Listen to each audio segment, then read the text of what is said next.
Well, today everybody, almost everybody, has cell phones. Very seldom do you see a landline anymore. And in just a second, we're going to see how telephone calls were made in a bygone era. And we're going to meet the operator.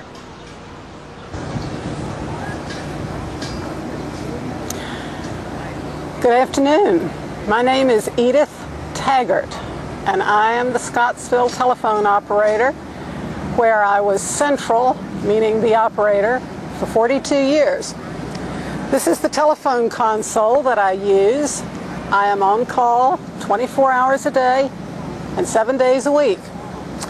Now, when you call and want to speak to your neighbor, I have to know which one of these cords includes your telephone. It's a party line, and so I will patch it in to your neighbor's house, and then I will give that number a particular ring. Being a party line, of course, you do not have private use of any line that your telephone is on. You share that line with your neighbors. It means you have to be rather circumspect about what you say, because your neighbors can hear your telephone conversation if they're on your line. Each telephone has a specific ring, perhaps one long, one short, or two shorts. And that will tell you whether the phone call that you hear is for you or whether it's for your neighbor. The other reason you need to be somewhat circumspect about your telephone call is that I can hear everything you say, which means that I know everything that's going on in town. I'm very discreet, however. I don't gossip.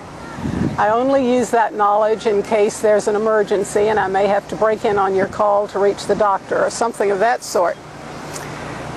But it's an interesting job because I get to chat with my neighbors.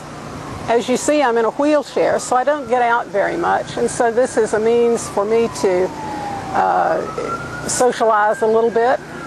Since I'm on call so much, I'm always the one that you will chat with, and I know everybody in town. How about long-distance calls?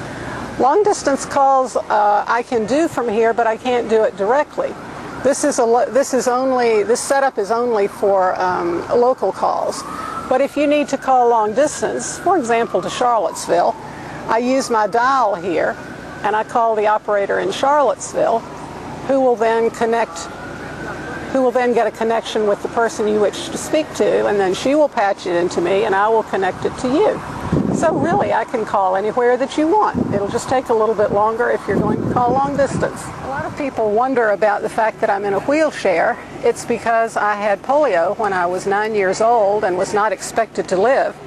So being in a building where I could have a job and my living quarters at the same time was an ideal position for me. Wouldn't be for a lot of people, but for me it was just perfect because it's difficult for me to get around without my wheelchair.